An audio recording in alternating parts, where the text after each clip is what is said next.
அடுத்து plaster of Paris. என்ன answer? சரி, எல்லாமே சேச பொருள் இருக்கு, பார்த்துக்கங்க எப்படி கொடுத்துருக்காங்க ஆப்ஷன் சொல்லிட்டு.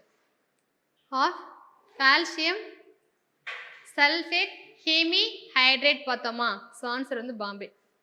அடுத்து பப்பர் சொல்லி சொல்லுன்னா, பப்பர்னாவே வந்து நியூட்ரல் தான் சொல்லுவாங்க. பப்பருங்கிறது வந்து ரெண்டுத்துக்கு இடைப்பட்டது தான் வந்து பப்பர். இப்போ இங்கே என்ன சொல்ல வராங்கன்னா, இல்லை ஆசிடுக்கும் பேஸுக்கு நடுவில் என்னது நியூட்ரல் ஆகிறது இல்லைங்களா? இப்போ மெயின்டைன் தி பிஹெச் இல்லையோ, பிஹெச் அப்படிங்கிறது வந்து pH 7 இருக்கு இல்லையா, அதுதான் வந்து நியூட்ரல், அதான் சொல்கிறாங்க. ஓகேங்களா? போர்டாக்ஸ் மிக்சர் என்னது? காப்பர் சல்பேட்டும் லைமும் செஞ்சு என்னது போர்டாக்ஸ் மிக்சர். எதுக்கு பயன்படுது? பூச்சிகளை கொல்ல பயன்படுது, இன்செக்டிசைடாக வந்து பயன்படுது.